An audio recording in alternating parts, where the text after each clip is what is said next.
Hello and welcome back to the Solo RolePlayers Podcast. I am your host, PJ, playing some more solo role-playing goodness, and today on the show I have a game that I have had on my shelf, and certainly before that in my cart, for a long time, and been really keen to try it out and get to the table. And as you may have guessed from the title of this episode, today I will be playing ShadowDark.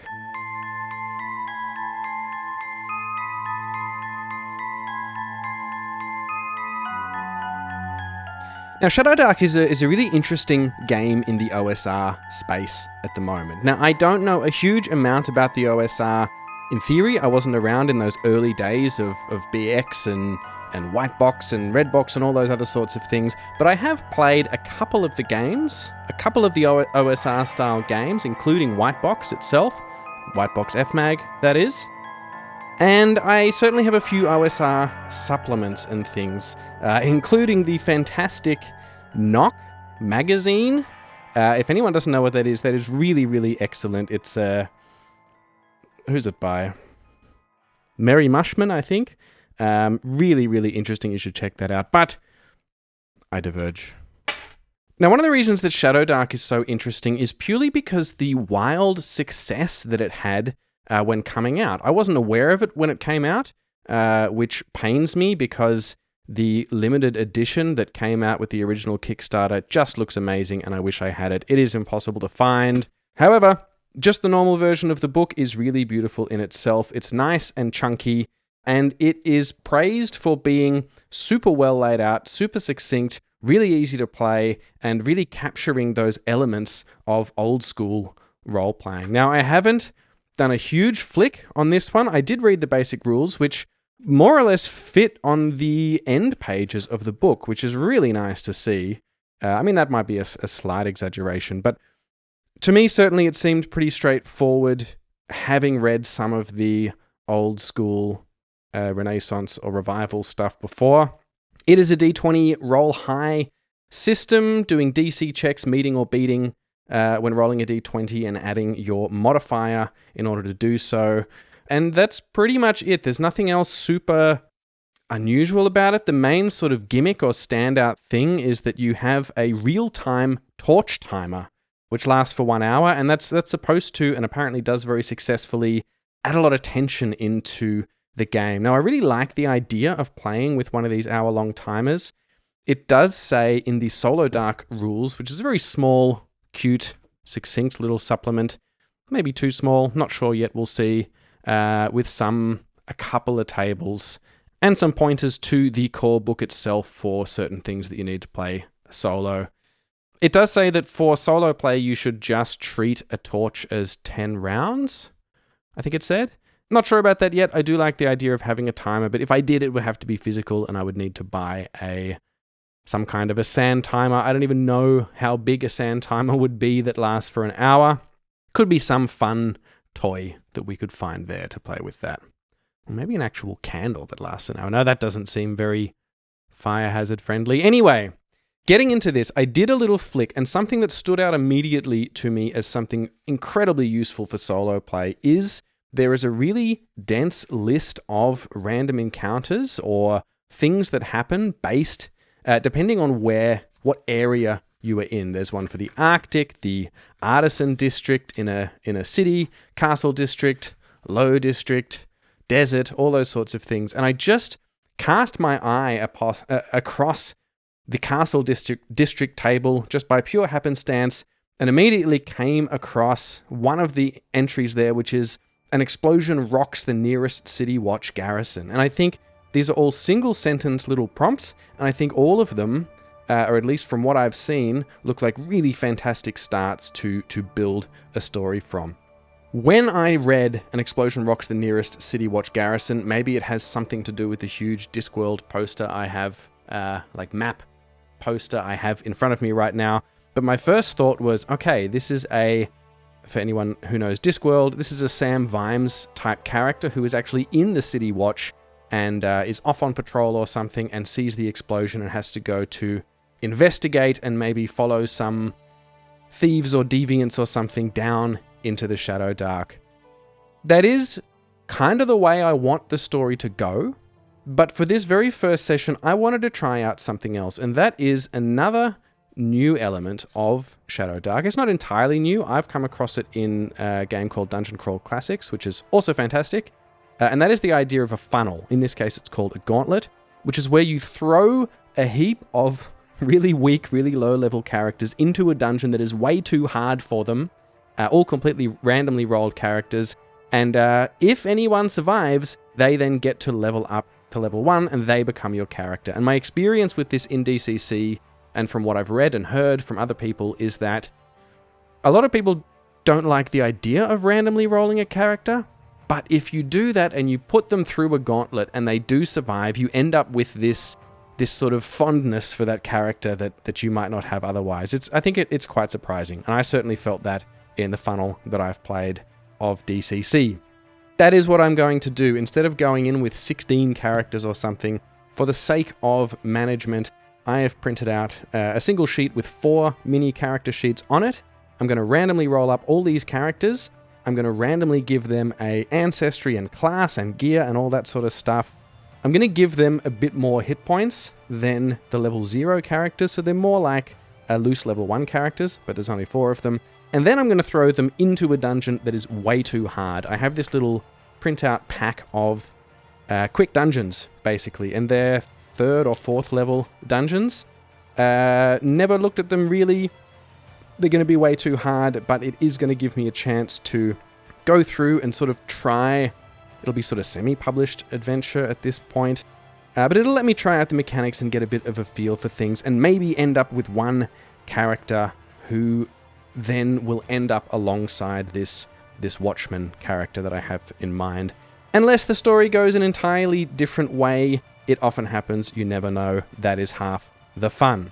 So I'm not going to spend too much time doing this. I'll edit a lot of it out, but I am going to randomly roll up these characters. You roll 3d6s in order: strength, dex, con, intelligence, wisdom, charisma, down in a line.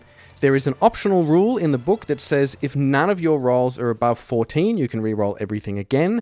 And there is a house rule I read somewhere recently, which is you can switch 2 of your stats. I've seen that in other games before. That makes perfect sense to me, because it at least, if you're rolling up a random class, it at least makes a bit more sense for that class. It seems very strange that a wizard would have incredibly low intelligence, or a thief incredibly low dexterity, or something like that. So that is what I'm going to do. Let's let the dice loose.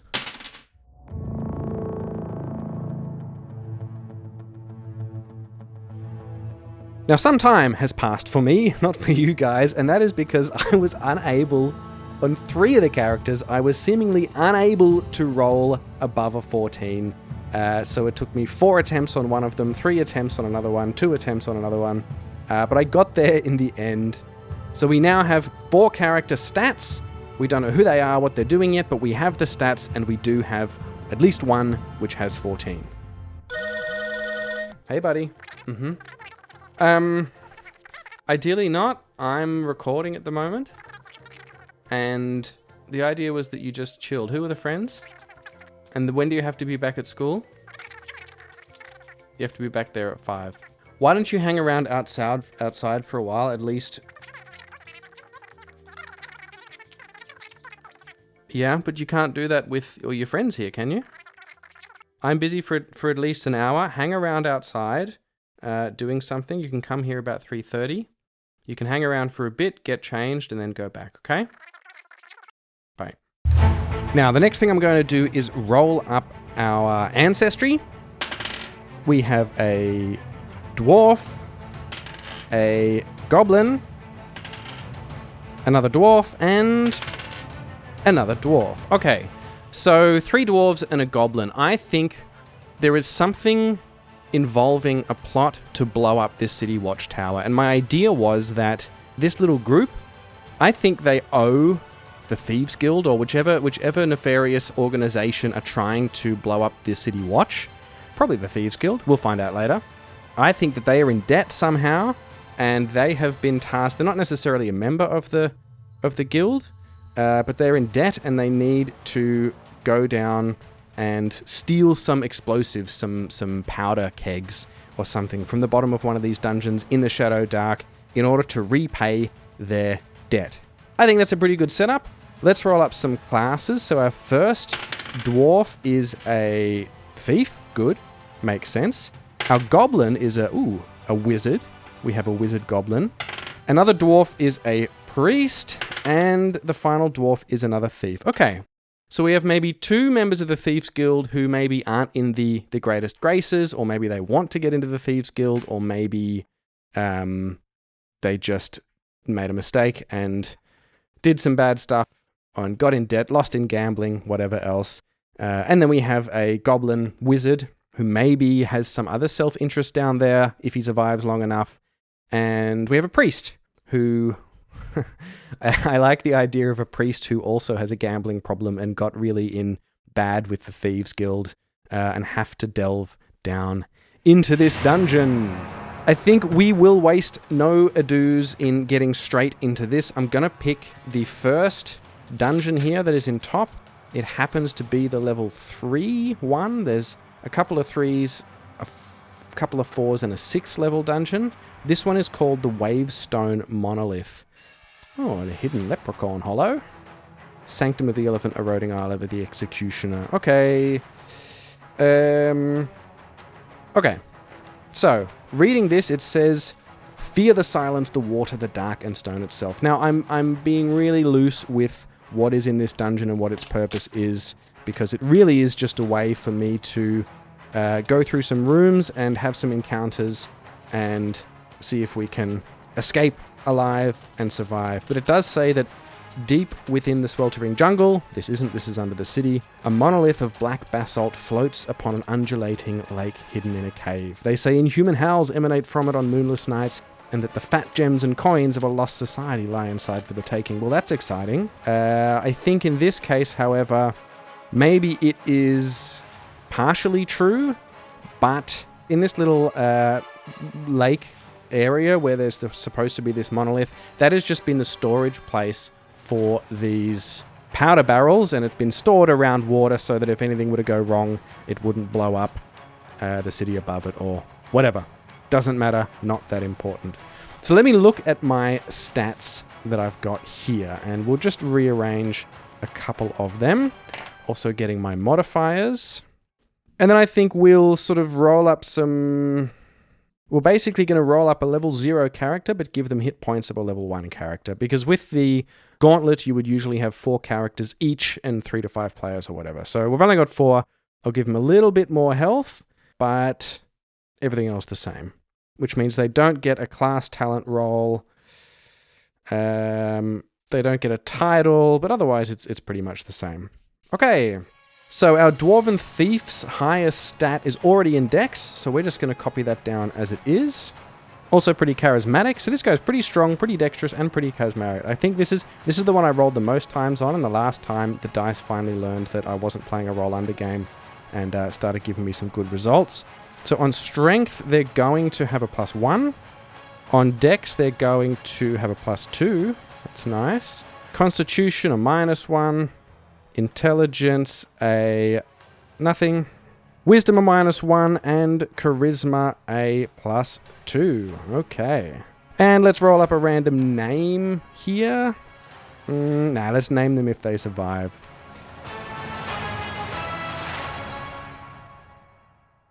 Hit points then are going to be hit points equal to 1 roll of their class's hit points die, plus their constitution modifier. Okay, let's go to the class here. He's a thief.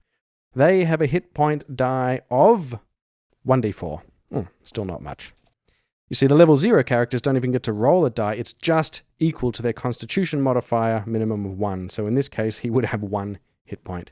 So we are going to roll a 4, and -1 for the constitution is going to be 3 hit points. Good. So this thief is wearing leather armor, which is 11 plus dex modifier. So that's going to be 13 armor class. Not bad. I'm going to roll a random weapon here on his starting weapons. 1, 2, 3, 4, 5 of them. So he has a crossbow. Not necessarily advisable underground, but why not? Okay, he really, really likes his crossbow. He stole it recently maybe, and although He's not super intelligent, and he knows it's probably not ideal, but damn it, he's going to use it anyway. And then I'm just going to go through and do the same for all of these, and I'll report back once I've done them all. So our unlikely band of powder keg thieves. We have Karina the dwarf, who's a thief. She has a grappling hook and a crossbow, a crowbar, a couple of other things. 3 hit points, armor class 13. I'm not going to go through all the stats. As for our unlikely party, who are delving down into this dungeon to retrieve some powder kegs, we have Karina the dwarf thief. We have Briellen the dwarf priest, Zeb the goblin wizard, Gendry the dwarf thief. Now, inadvisably, we have in the party, in terms of weapons, the priest doesn't have a weapon. Cool. The priest has a torch. That's something. The dwarf thief has a crossbow. The other dwarven thief has a short bow. And the goblin wizard has also a short bow, which they're not very good at using. They have a spell of Featherfall, and the priest has a spell of Holy Weapon. So, maybe I should change this already, and maybe they're going somewhere into the forest, where bows would make more sense. Otherwise, why on earth would they all bring bows? Okay, let's do our first oracle check. Is this in fact the dungeon that they're going down into, or are they going down somewhere into the forest? The way the oracle works in this is really simple and kind of neat. It is that you roll a d20, 1 to 9 is no, 11 to 20 is yes. If you roll an odd number, you add a but to the result, so a roll of 7 would be no but, which could be potentially positive, or a roll of 19 would be yes but, which is potentially negative. Natural 1 is extreme bad result, or extreme no. Natural 20 is extreme yes. And if you roll a 10, that is a twist. So you maybe then, it says something unexpected happens and roll a prompt to determine its nature. That's cool. I kind of like it. Just rolling a d20 for the oracle. It's not weighted. I do like it when oracles are a bit weighted, but that's all right. That's cool. Well, in fact, it is weighted because you can do... Well, it doesn't say it. Oh, yeah, it is. So it has odds. It's unlikely, roll with disadvantage, even chance, or likely with advantage. So it has a little bit of weight to it. That is super simple. I really, really like that. I may use that going forward for my D20 dungeon crawling games. So the first oracle question is it really a dungeon that they are all going down into with nothing but ranged weapons? That is a natural 1. That is an extreme no. Natural 1 or 20, the outcome is the most extreme version possible. So absolutely not. In fact, that means it's not even in the city. They have been sent out into the forest somewhere, and we may be immediately switching over to a hex crawl instead of a dungeon crawl here. That's exciting about solo RPGs, isn't it? I have a couple of these cursed scrolls here. Let me see if anything makes sense for a forest. Yes, it does. Curse scroll number 1 is about witches and warlocks and cursed knights, but it has a hex map, which is in a forest. Fan-bloody-tastic. So just a little bit of information on my current setup here. I am the kind of person, as listeners of the show may know, I like to have things a certain way when it comes to games. I like it when I have a certain deck of cards or a certain type of dice, or I like to have big maps on the table. I'm terrible at drawing, although I'd like to be better. I like to have a nice diary or journal to keep notes in and that kind of thing, although I don't like writing that much. That's why I record audio. So I haven't actually decided how I'm going to play ShadowDark yet. I don't yet know if it's going to be a candidate for a game that I like to play off the show. I play most things on mic, but I do want to have a couple of games that I can play off mic and really just play and not have to think about being intelligible or any of those things that I have to do on mic. So at the moment, I have no map, I have no notebook, I have no nothing. This is just a bare table with a couple of dice, a cup of tea, and some character sheets and my books. And because the Cursed Scroll has a big hex map on it, I'm just going to randomly pick a point on this map now. And I'm not necessarily going to be true to everything that's written here. I'm really just using it as a guide. I will use some of the encounters, though. That'll be fun. So I think I'm going to pick where the city is. I think it's going to be a pretty big city for my story because, it has a city watch in it that has more than one watchtower. So I think it's quite a big city. Let me just see what this... what did I say that was? Let's look at 1308. Looks like the biggest city. That's a number keyed onto the hex map with a little picture of a castle. So I'm going to see what that says. 1308 is the Mere Castle Ruins. Okay, not going to read into that. It actually doesn't matter all that much. I'm going to just say that it is this castle, because there's a long road coming to this castle. That is the hex we need to get these back to. And I think the story is that we were sent off with a map somewhere to... And now I'm going to roll randomly on this table. Okay, so that takes us... I rolled a 3 on the D10, which is 3 down from the top, and a 15 on the other one, which happily... or unhappily, looks to be this crack in the earth. Okay. Let me just glance at what that actually is. 1403. So it's something called the Mud Pit. So perhaps this is a dungeon they have to go, and then they have to get the bloody things back. But that seems a really long way away from the city to hide. Okay, no. I've decided, next to that, there's a little camp. Okay, which is actually the same role technically, because it's between 3 and 4. I'm not reading what it is, but there's some tents in the picture. And so I think whoever in this Thieves Guild has been commissioning someone to build explosives for them. And it's far enough away from town and far enough off the main road that it's not too suspicious or not going to draw too much attention. And they have gotten word that the barrels are ready to be collected. Now, this forest is presumably incredibly dangerous. And so the Thieves Guild has sent out these 4 unlikely people. I think one of them is maybe secretly, or not so secretly, an official member of the guild. Yeah, let's say it is Gendry. Gendry he's pretty strong, pretty dexterous, none too intelligent. Oh no, he's got some intelligence, but none too wise. And I think he is the official representative, because they're not just going to send 4 complete losers out there to do a job as important as this, but they also don't want to risk too many lives. So Gendry here is kind of leading, and he is the official guy. He is lawful, which means in this case that he's loyal to the Thieves Guild. And I want to ask, are we on our way there or are we on our way back? I think it could be fun to be on our way back with the barrels and just do like a hex crawl as we go through. Is that the case? Because I want it to be on the way back, I'm going to roll that with advantage. Are we on the way back? So yeah, both of them are a yes. So we have managed to go out and we have managed to meet this shady character in the forest who's been building these explosives. How many are there? I'm going to ask Oracle again. Are there more than 5? Yes, there are more than 5. There's a 14, it's not much higher. So I think there are 6 or 7 of these barrels. And as we get there, they've been loaded up on this funny looking little cart. It's not a normal cart with big wheels that would be at home going on the road, because specifically we can't go along the road, I don't think. Or can we? Are our instructions to go along the road? Just a normal roll here?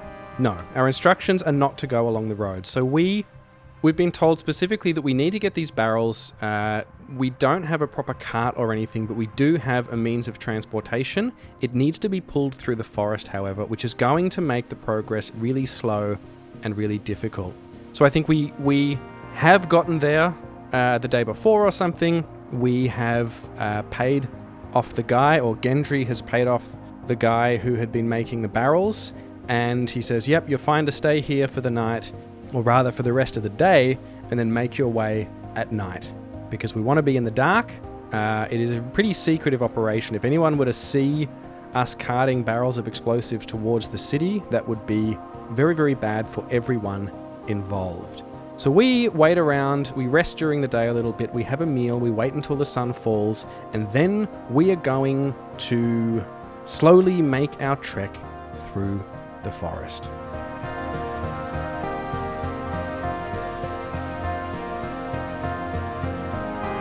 So let's set the scene here a little bit. We're going to do our sense die, sight, smell, sound. So that's a smell.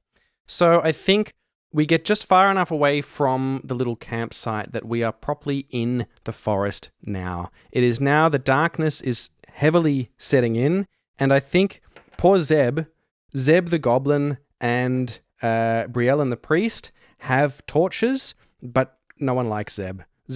I like Zeb.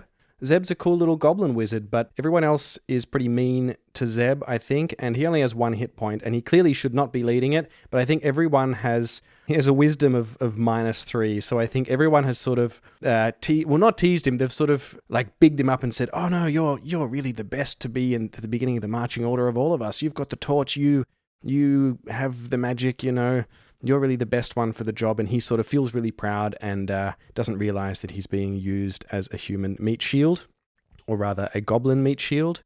And so he's quite pleased to be at the front, but the others are kind of chuckling and snuffling about it behind him. As they make their way, they've traveled maybe a couple of hours in the dark. Is there enough light to be able to navigate without a torch? I think it's unlikely. Is there enough light to be able to navigate without a torch? Ooh.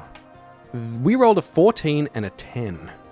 So, being at disadvantage, that means the 10 is the result, and that means there's a twist. Excellent. Looking at the ShadowDark book here, let's see what the Oracle says. Now, we asked, is there enough natural light to not need a torch? And now we're going to roll a D100 twice. Win animal. Interesting. So it doesn't really answer our question unless there is... Okay, no, it does. So tonight in the forest, and I think we had been using a torch for the first hour or so, and on my sheet here it says that Zeb only has 1 torch, but his first torch has burned out. He has a second one, and then as it burns out, and he sort of goes, oh, sorry, fellas, just give me a chance to get this relit again. And someone says, wait, look. And in the silence in the night of the forest, as their eyes become accustomed to the new darkness that the burned out torch has left them, they see these creatures. Something in the trees or in the grass is just glowing. Maybe it's like glowflies sort of thing. Maybe it's more likely, I think this forest is kind of gnarly, so I think it's more likely something in the vines and the trees, that there is just this strange glow emanating from everything, and it's just enough that once their eyes have adjusted, it's just enough so that they can actually see reasonably well and navigate the cart without falling into any holes or anything without the torchlight. Now, I want to know if our priest, perhaps, or our wizard knows anything about this. I'm going to go with the priest. The priest has a wisdom of +2, and so I'm going to give our first formal roll of the day is, does the priest know anything of this phenomenon? The difficulty classes are split into easy at 9, normal 12, hard 15, extreme 18. Now, this priest is a jeweler as their background, and I think they're a jeweler in the sense that they really love jewels and have gotten into a bit of trouble doing unpriestly things, or maybe they're a former thief or a former jeweler thief, used to steal jewels, like having jewels, and then saw the light and realized that what they were doing was wrong and became a priest instead. Or maybe the priest is a bit of a cover, but they are committed to the deity of Memnon. Ooh, I don't know who Memnon is. Let's look that up, and maybe that will give us a clue. So far, I must say, this book is incredibly easy to navigate compared to some stuff. I can't tell you what it is, but so far, really easy to navigate.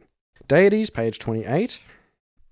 Memnon, the chaotic god. Now, I had this guy's alignment as neutral. I'm not sure how that works, but let's see. Memnon was the first manifestation of chaos. He is Madeira's twin, a red-maned leonine being whose ultimate ambition is to rend the cosmic laws of the covenant from his sister's skin. Okay. Doesn't tell us all that much, but he's interested in chaos. and breaking the cosmic laws. I don't know if Memnon helps Briellen know anything about this forest. So I'm just going to ask the Oracle, based on Briellen's background, is this something he might know about? It's another twist.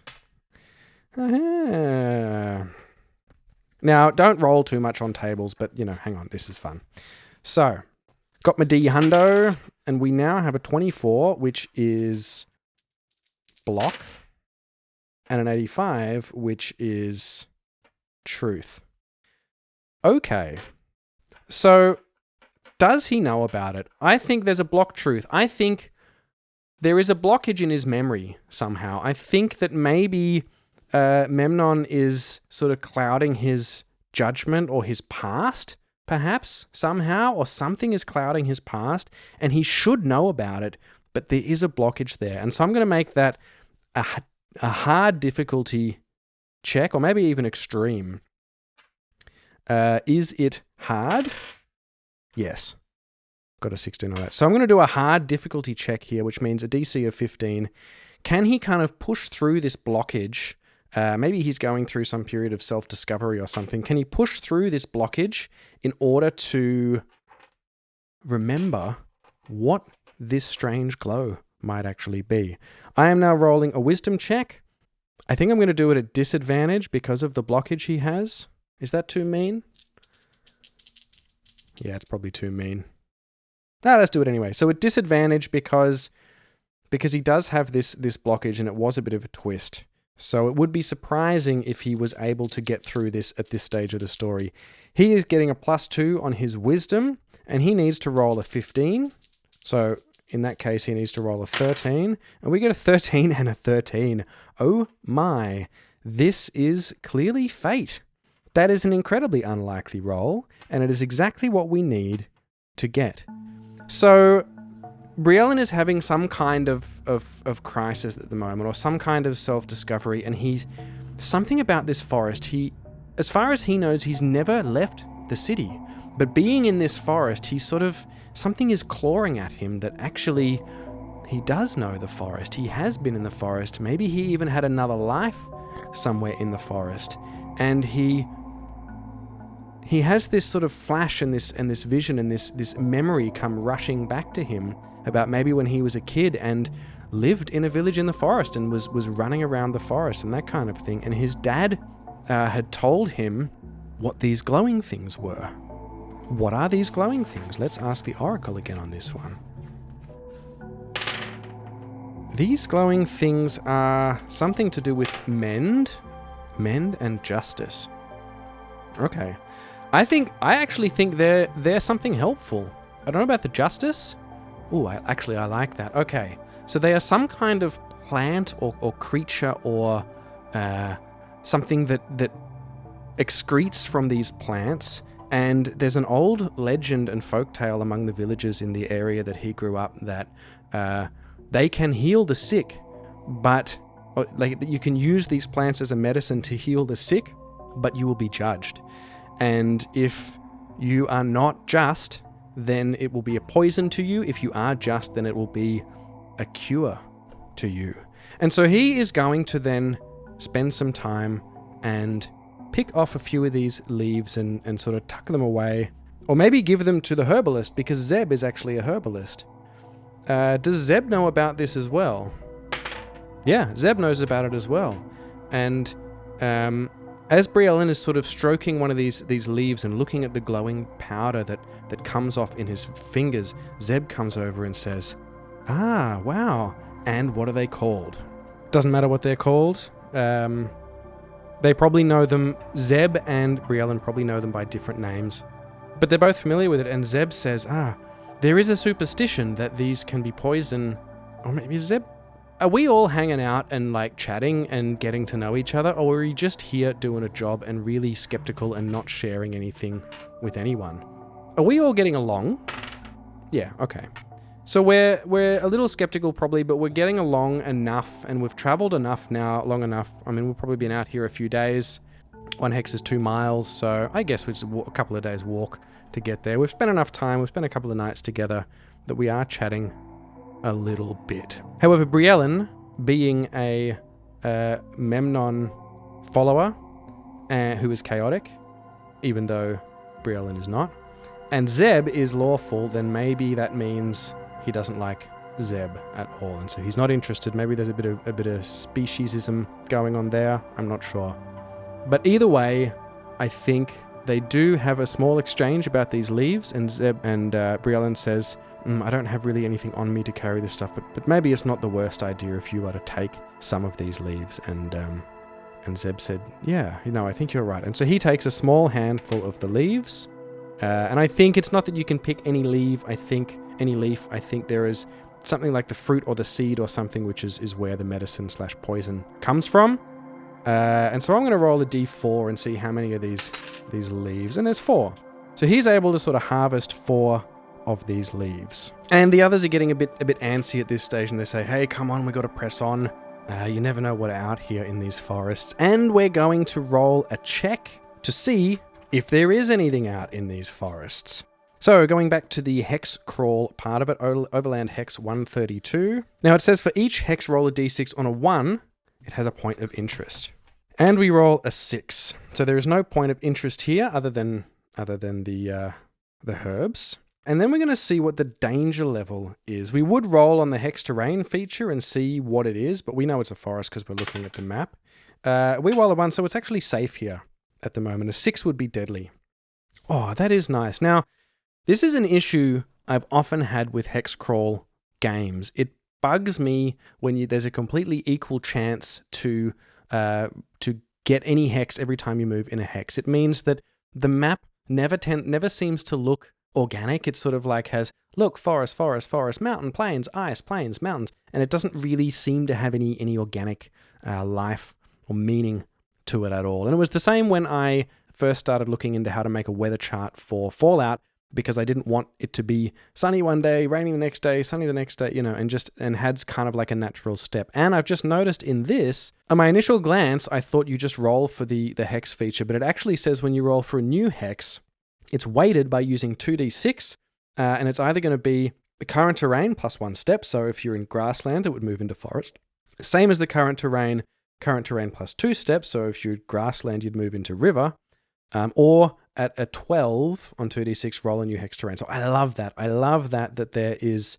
it's interesting that there's not minus 1 step, but it does say treat them as a loop, so you go then from mountains back to desert. So yeah, that's a really succinct, simple way to get that hex map to feel a little bit more organic, I think. I love it. I'm really impressed so far. Anyway, it is currently safe on this hex, and we decide to move on to the next hex. Moving into the next hex now, the trees are starting to thin out just a little bit, and we're going to have to make a decision which way we turn now. I might roll randomly to see what happens. But before we see what's in this hex, I'm going to roll my d6 here, first, to see if there is a point of interest.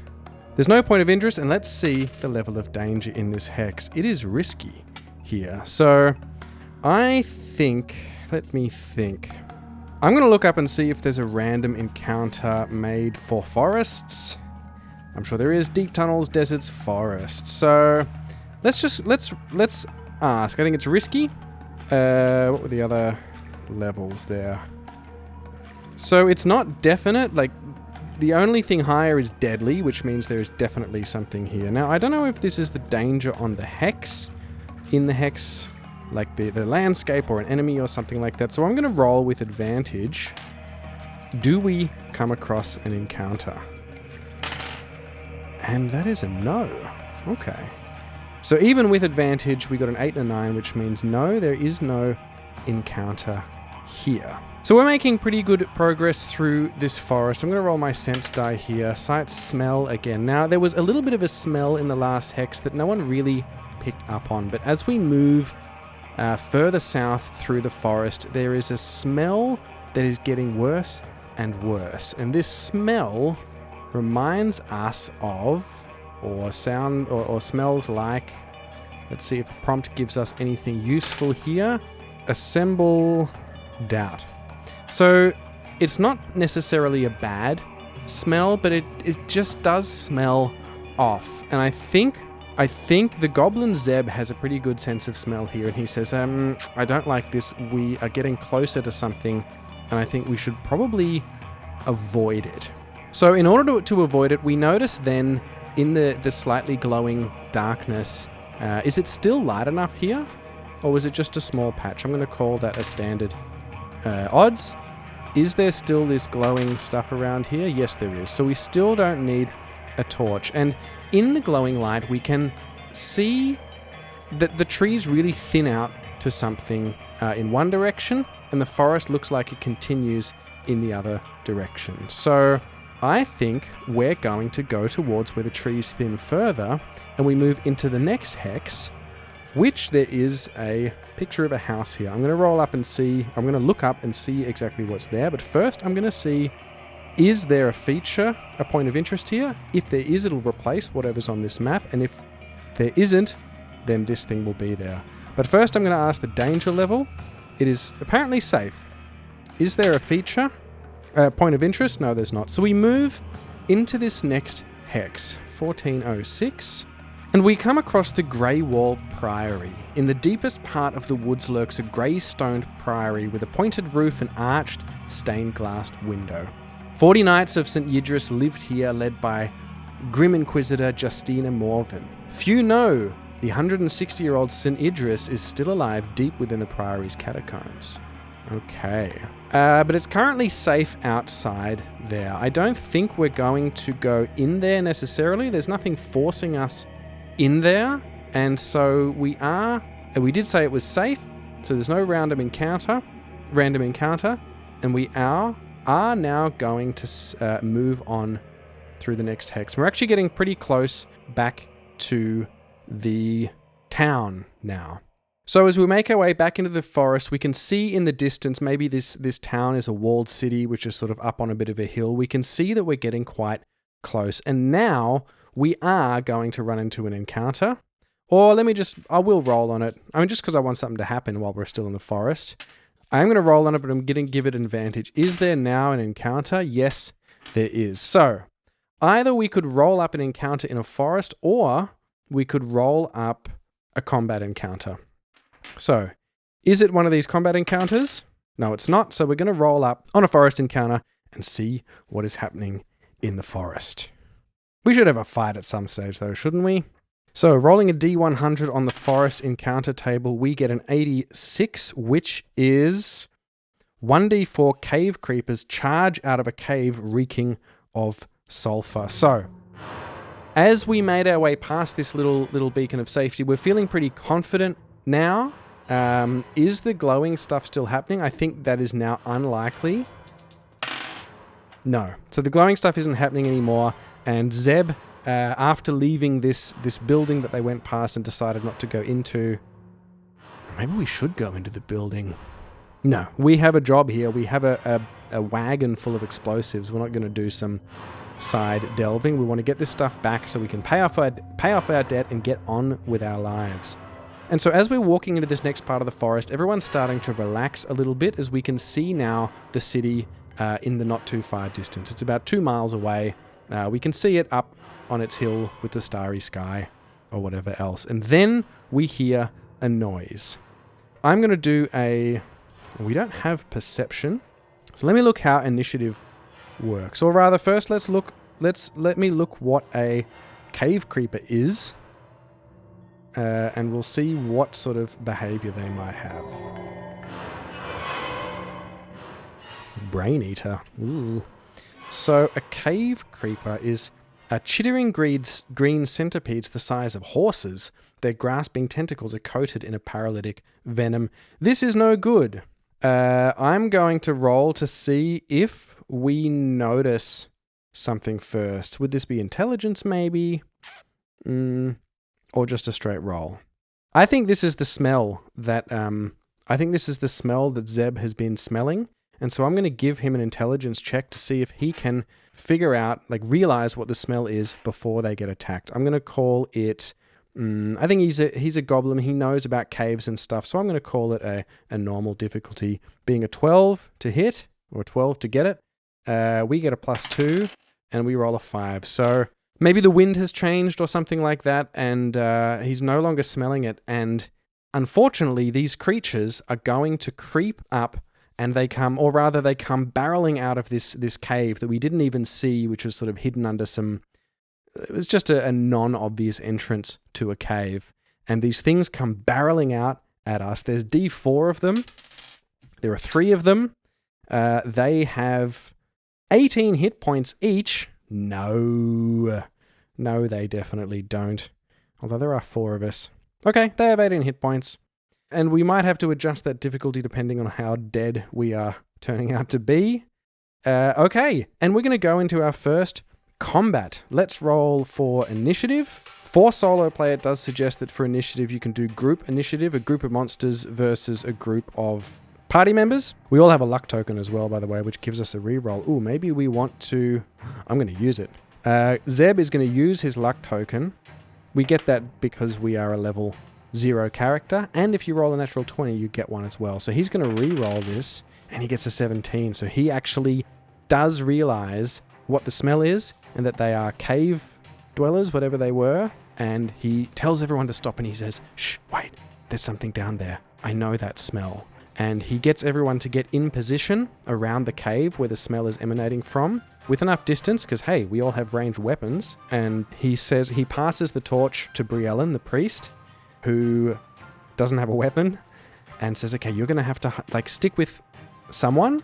Briellen is going to stick with one of the 2 dwarves. It is the Gendry that he's sticking with, who's in charge. That makes sense. He's a bit of a suck-up, Briellen. And he is going to... They have a little bit of time to prepare. So he is going to try and magic weaponize Gendry's bow. So let's go to magic and see how that works. And the idea is that we are going to have initiative, and we're going to get a shot in.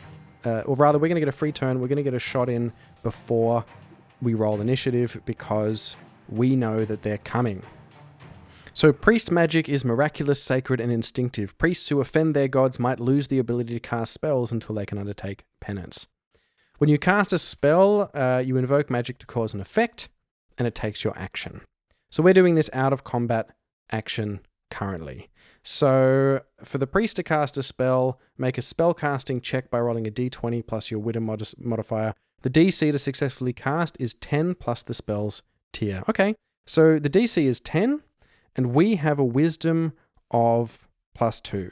So we're going to see if he can success. We'll see if we do it first, then we'll see what happens. We get it. We get a 15. So the priest says, hang on, if we're going to get into a fight, let's make sure we're prepared. And he puts the torch down for a minute and puts his hands on the short bow of Gendry, and he whispers a few words of prayer, and there's a sense of sort of power and gold glowiness going into this bow. And it is going to have +1 to attack and to damage for 5 rounds. I'm going to get a dice here as a round counter, or rather my fantastic little dial here that I got from Etsy. If I think of it, I'll put it in the show notes. So we are before round 1, and we're all going to get a shot in. And I guess if Briellen gets stuck, he can maybe hit him with his torch, and they are cave-dwelling creatures, so they probably don't like that. Okay, so first up is Karina is going to get a shot in with her trusty short bow. These things come barreling out, and they sort of... Either that's just how they move, but they didn't come barreling out to attack us. Or maybe they did. Let's ask whether they're going straight into the attack or they're just barreling out. I'm going to call that normal odds. I'm going to call it unlikely, because if the wind was blowing their scent to us, then our scent wasn't being blown to them. So it's unlikely. Were they barreling out because they knew we were here and they wanted to attack us? That is a natural 20. Wowie. Oh, actually, that's bad. We got a 16 and a 20, and I asked, were they barreling out? No. So yes, they were. The natural 20 doesn't mean anything there because we take the lower die. So they absolutely knew we were there. They felt the vibrations or something, and so they do come barreling out for us, meaning we still get initiative, but we're not going to get a free turn, as it were. So the first thing we do is Karina is going to shoot her crossbow at the creature in the lead. Let's see how combat works. I mean, I'm pretty sure I know, but let's just have a quick look. So you can do a ranged attack, rolling a d20 plus your dex modifier plus talent bonuses. If you hit a target equal or greater to their AC. Yeah, of course. That's how it works. So let's get back to these cave creepers. They have an AC of 12. And so with our crossbow here, we need to roll a 10 in order to get it because we have +2. We get an 18. That is excellent. So immediately, Karina lets fly with a bolt from her bow, and it skewers the thing right in the mouth, I think. And it is doing 1d6 worth of damage. Doing 3 damage. I don't know what all these numbers mean. Let me see. So they have +3, attack 1d6, or they have tentacles. MV is near movement, so they can move to near. Okay, I need to look up what all these stats mean, because maybe they have some defense. Okay, so just looking up this, I haven't found the stats yet, but just looking up at how the difficulty works, how many monsters is the name of it. So it says you use a table looking at the average party level, and that tells you the average level of the monster each party member should be facing in a standard sort of encounter. You can obviously go over or under to make it more or less difficult. So we're average party level of 0 to 3. That means we're looking at monster level 1. These guys are monster level 4, as far as I can tell, which means that we should only be facing one of them. So that's nice. One of them comes flying out. Hang on. Still didn't find out how they work. Now, I don't know if I just haven't read it or it's just expected me to know. I have S +2, D +2, C +0, I -3. Oh, okay, hang on. Strength, dexterity, constitution. Okay, that's all fine. No armor, because that just goes into the armor class. What does AL mean? Oh, alignment, neutral, level 4. Easy. But if they do get hit with a tentacle, they have to do a DC 12 constitution test or they're paralyzed. So that's no good. The first thing hits, it is doing 3 damage to this single cave dweller that is out there. And that is a pretty good start. And I'm just going to look up the crossbow because I reckon it probably takes a whole round to reload. Okay, so you must forego moving in order to load the weapon. And that's exactly what we did. That is absolutely fine. The next person to go is then going to be Gendry. I think he's an ex-soldier, so he's already annoyed that Karina just shot without taking an order from him. He is in charge, and there should be chain of command. So he's a bit gruff about that. But either way, he is going to take a shot. He gets +1 to hit because he has the blessed weapon. Our armor class was 12. So that's going to be a total of +3. He needs to roll a 9 to hit, and he gets it with an 11, doing 1d4 damage. Another 3 damage. Excellent. So this creature bursts out from the cave and starts sort of looking around because we aren't in exactly the position that it expected us to be in. Once we realized what it was, we had crept out from our last known location to it. And it sort of stops for a second. Glint is sort of too bright for it, maybe, because we have a torch and it's not super dark out here.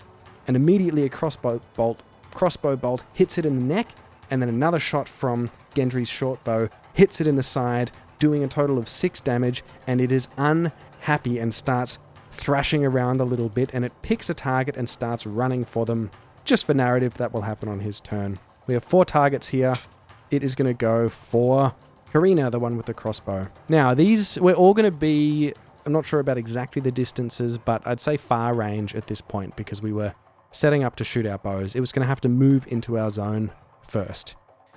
In the meantime, however, Zeb does get to take a shot with good old Zeb. I like Zeb. I hope he survives.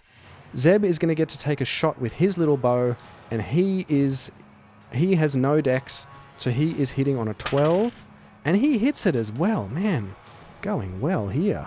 So Zeb gets a shot in as well, and it starts running for Karina, and Zeb is sort of on the other side, and it hits it in the side as it goes, doing another 3 damage. Okay, maybe we can handle this. Maybe I didn't get the monster level thing right, but I think I did. And then finally it is Briellen's turn, and he is going to do exactly nothing because he has no weapon. He is basically He's feeling pretty confident at the moment because it looks already like it's going our way, the fight, and so he's just sort of keeping his distance but making sure that he's seeing the creature react to the light, and he's sort of going, ha, ha, to sort of try and confuse it. And I'm going to say that gives it disadvantage. Maybe that's being too nice to me, but that's his entire action. He's sort of running around with his torch going, ha, ha, and I think that's confusing the creature and maybe gives it disadvantage on its attack. It is now the creature's turn. Who is going to... I'm going to ask, is he going for a bite or a tentacle? I think as he's running, he's going to go for a bite, and more likely to use a tentacle if he's next to someone. So he goes to Karina. Let me look at the movement and see if he can get all the way there in one turn. Okay, so the distance is close, near, and far. So we were within near distance, and its movement is also near, and it can climb. So it can...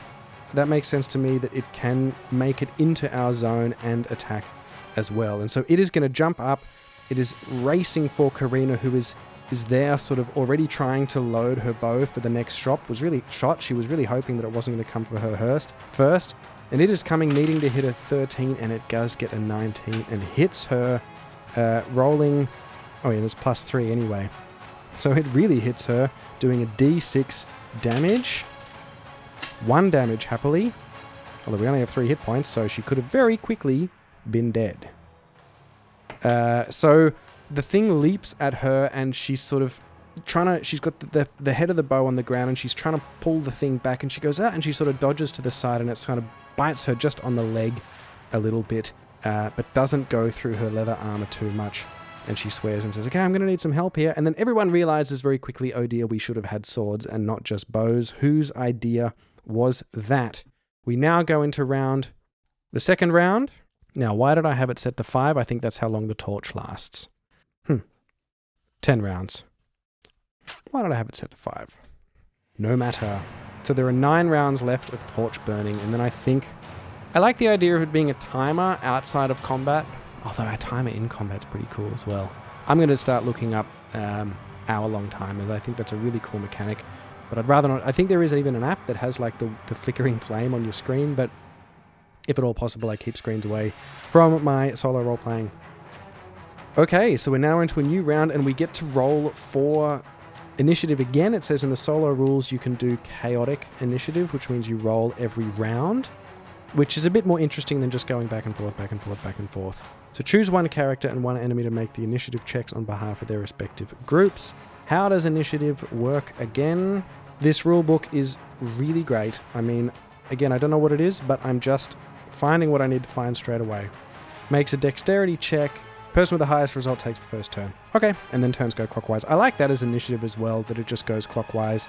It just makes it that little bit easier at the table, I'm sure.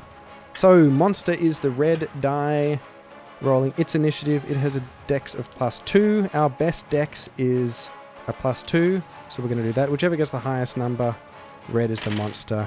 The red gets a 7, we get a 14, so we get to go again first.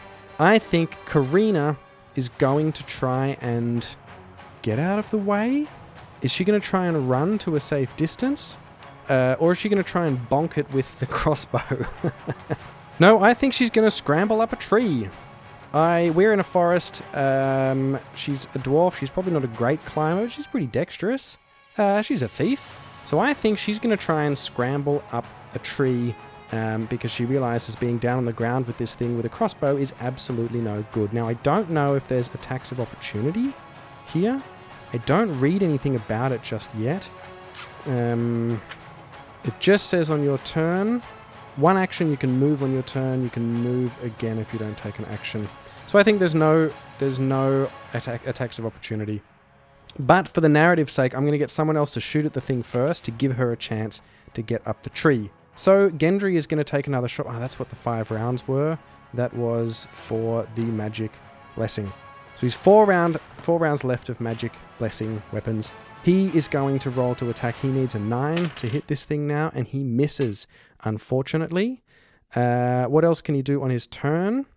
Not bloody much. But I think he is going to retreat back a little bit because he is the one who's in charge here. He's not too worried about the other ones as long as he survives and gets the barrels back. then that's okay. So he missed his shot, but he's going to move into a far position because he can still shoot from far with the crossbow. Yeah. And so that's what he does. He moves to a far distance. Then Zeb is going to go, and Zeb really likes Karina, and Zeb is he's saying, "Hey, you! Oh, we were going to roll with disadvantage for the creature, weren't we? Doesn't matter. We'll do that next time." So Zeb is saying, "Hey, ugly! Pick on someone your own size." Which makes absolutely no sense because Zeb's tiny. But he is going to take a shot, and he's hitting on a 12. He gets an 8. He misses using an arrow, but it does distract the creature enough for Karina to clamber up the tree, and that is her turn as well. And now it is only the priest. He is going to continue sort of trying to confuse this thing. And I think it does this draw the creature's focus? Now that someone went up a tree, someone's gotten further back, I think it's likely. Does it draw the creature's focus? 17, yes it does. So the creature is next going for the priest. It is the creature's turn again. It is going now for the priest. The priest was within near distance, so it's running up to it, and it is going to attack him again with a bite, +3 to hit, and he misses. And it was supposed to be with disadvantage. Either way, we roll a 2, and it misses. So this thing is hurt and confused, and it jumps at the priest, and he kind of, not out of bravery and good skill, but he kind of like goes and ducks aside and sort of waves the torch as he goes, and the cave dweller sort of follows the torchlight rather than his body, and it misses. And we're going to go into another round, rolling initiative again, and we get to go first again. So we're feeling pretty good. We are in control. Karina is now up a tree, and she is going to shoot this thing from the reasonable safety of the tree.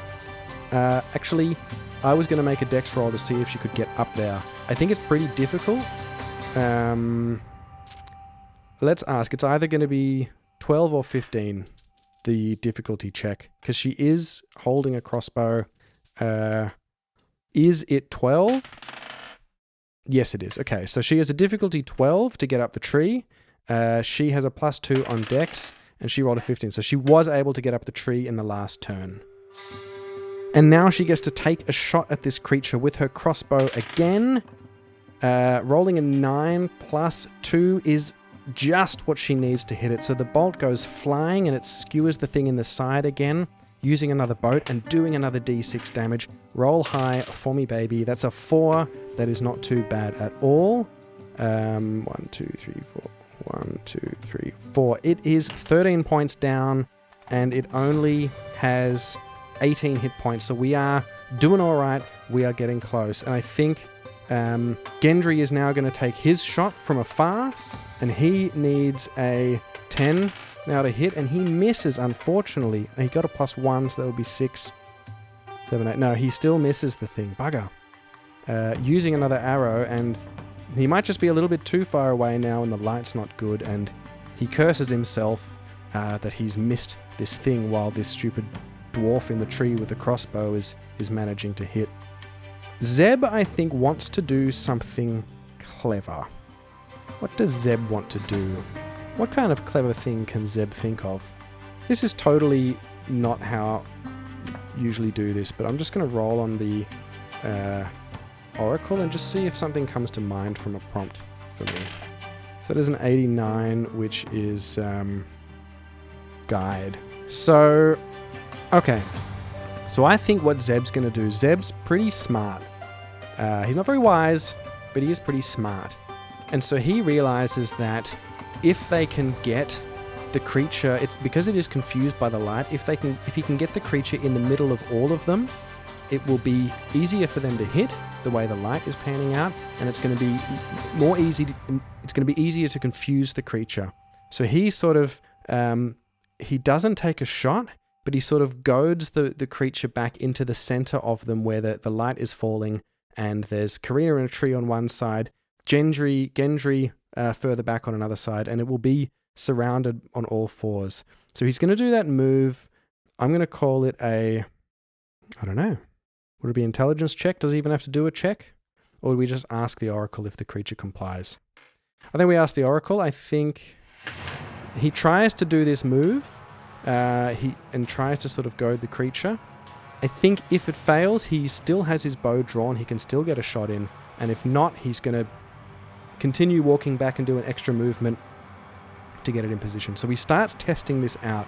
Does the creature follow? Yes, it does. So he manages to he's got the creature looking around in front of it, behind it, and he's sort of got it moving into the center of this clearing here, which is going to be a really great, like the best shot for everyone. And I think it's going to give everyone advantage on the shot, or at least the creature disadvantage. I'm not sure. But that is his whole turn, so he spends whole turn doing that. Briellen picks up what he's doing and sort of helps out doing that as well, but that means no more shots are taken. So they're sort of gearing up for the killing blow at this point. We're down to 2 rounds left of the magic weapon, and we're going to see who gets the initiative next, and it is equal. So we can choose who's going to go first. It's definitely going to be us. And Karina is going to take a shot again. She now has advantage on the shot because we've got it into this prime position. We didn't realize that we were so good hunters together, but so be it.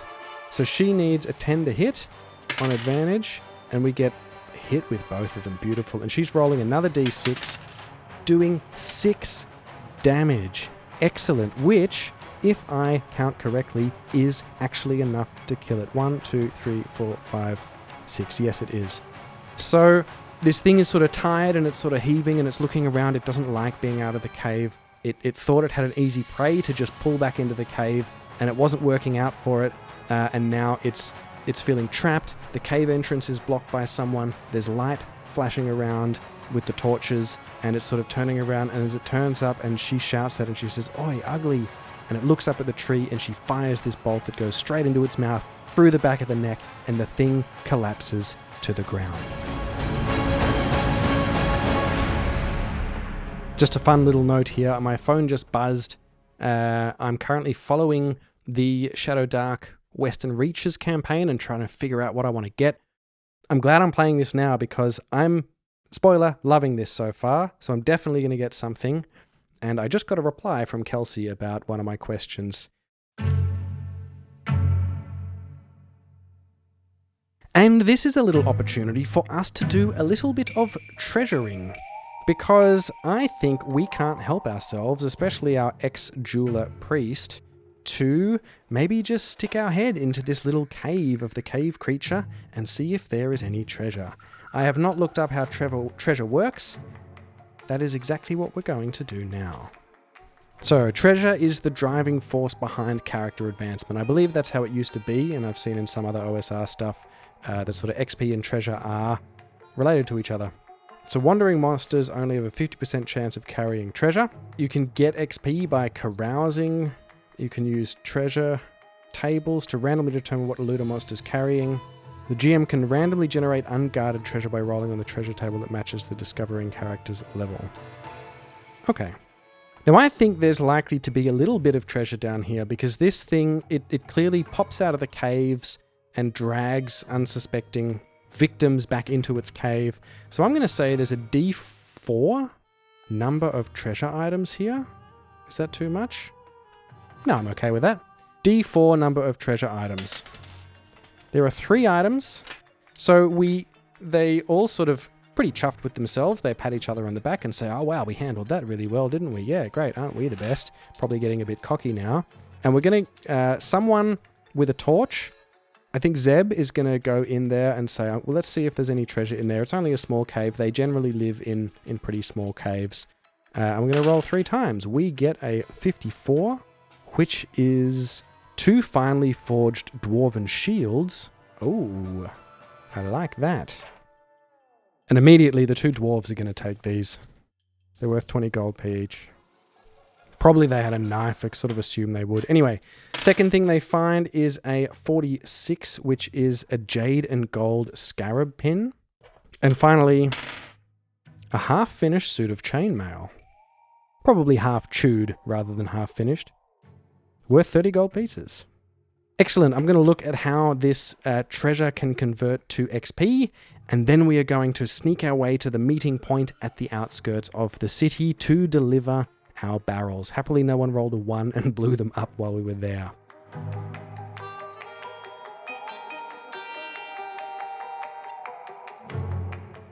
Okay, excuse the roaring sounds of children in the room next door if you can hear it. I just want to finish up here before we get to the castle. Now, a couple of things. I was just looking about XP.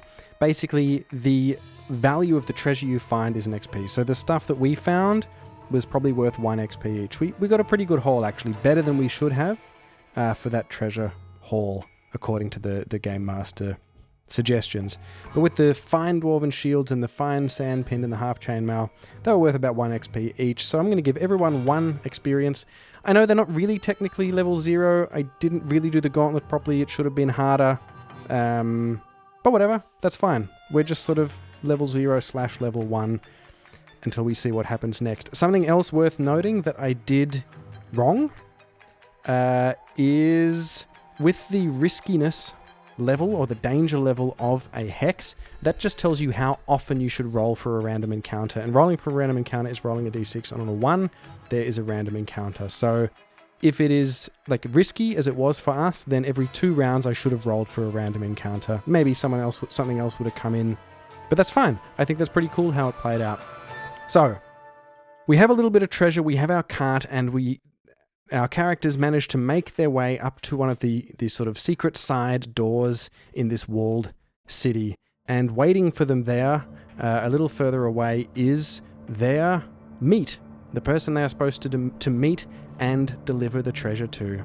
I think Gendry steps forward and he says, yep, we did it, no problems. There were a few issues we ran across, but nothing we couldn't solve. And this hooded thief sort of character looks to him and he's got his arms folded.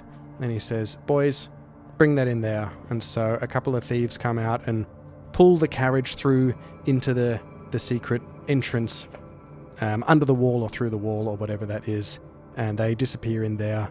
And the main thief that they were meeting, Stearns, he turns around looking at Gendry. He's got his arms crossed and he nods at him and gestures his head to the back, and Gendry walks in. And then he turns around, looks at the other 3 that are standing there expectantly, waiting to get their payment and their blessing of freedom. And he gives a nod, and immediately 2 thieves melt out of the shadows and draw their blades, ready to attack our party, because it is better to clean up the mess than to leave anyone knowing about it. We are going to be in for another combat. This might be the thing that kills a couple of us. Actually, the last question I'm going to ask is Gendry involved in that? Normal odds, is Gendry also being backstabbed? Yes, he is. So all 4 of them. He doesn't nod him through. He just looks at him, folds his arm, and he says, righto, boys. Some number of figures melt out of the shadows and draw their nasty-looking blades. You can see some glints of gold in the teeth in the moonlight of some of these thieves. And we're going to be in a fight for our lives.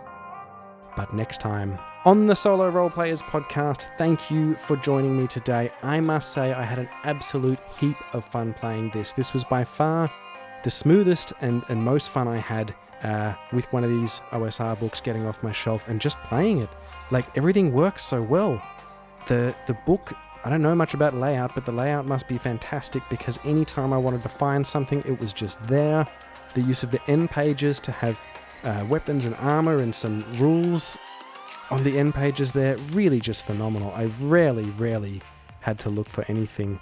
I didn't even look at the back end pages, but it's got a whole bunch of other useful stuff there as well. Just phenomenal. This went nothing like I expected to. I expected to throw my guys into a meat grinder in a dungeon. We ended up doing a trek through the forest with hex crawling, with beasts, with the darkness. We got some herbs. Like, it's just fantastic. A, solo role playing. B, ShadowDark. I love it. I cannot wait to continue and see what happens to our heroes. So that's it for today. I'll be back soon with another actual play and or interview and or some idea I haven't even had yet. Some of those crazy ideas are starting to come to fruition, especially over on the Patreon channel there. We have now launched a RPG book club where once a month we will be choosing a book, getting it to the table, and then we're all going to meet up online and discuss it, just like a cozy book club. We have a celebrity lounge over there now, and Tana Pigeon is going to be, well, by now probably has already been there. But the idea is that we get special guests who we spoke to on the show, and they're going to come into the Discord for one day and answer your questions and just chat and generally hang out with us for a day before we kick them out again. What else have we got going on? We are releasing now additional episodes every other week. So for the Patreon members, you get an episode every week.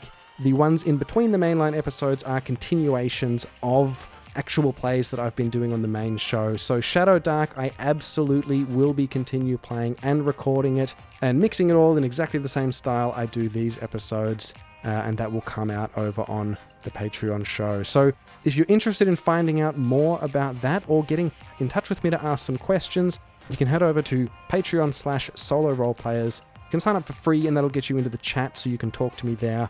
If you want to get in the bonus content, there's a $5 tier there under the Solo RolePlayers tier. It's all listed, all the stuff you get from that. The biggest thing about it has really been this Discord community where we're just chatting all the time. It's such a lovely group there, sharing useful hints, links, giving each other ideas. Really, it's really just great. And it's such a lovely, warm, friendly community within solo role-playing. Other than that, you can email the show on Solo RolePlayers Podcast at gmail.com. You can find me, PJ Sack, hanging around on the Reddit threads and or on Blue Sky. And if you do like this show and you're perhaps new and you don't realize, I have another show. This is sort of accidentally turning into my main show, but my main show actually is a narrative cross actual play through of the Fallout 2D20 RPG, where we're about 10 or 11 episodes, long, dramatic episodes into that. You can go check that out over at A Wasteland Story, wherever you're listening to this. And if you like what I'm doing here, this is that, but more. I'm doing the actual play and then actually writing a full script and voicing a full script in between the actual play. It's pretty different. I don't think anyone quite does it like that. I think it's really cool. And if you enjoy this, you might enjoy that too. Thank you so much for joining me today on the episode, and I look forward to seeing you wherever I do in the solo role-playing sphere. But until then, get a book off your shelf, get out some dice and a pen and paper, and get into some of those solo role-playing adventures that have been hanging around in your head unexplored. Bye.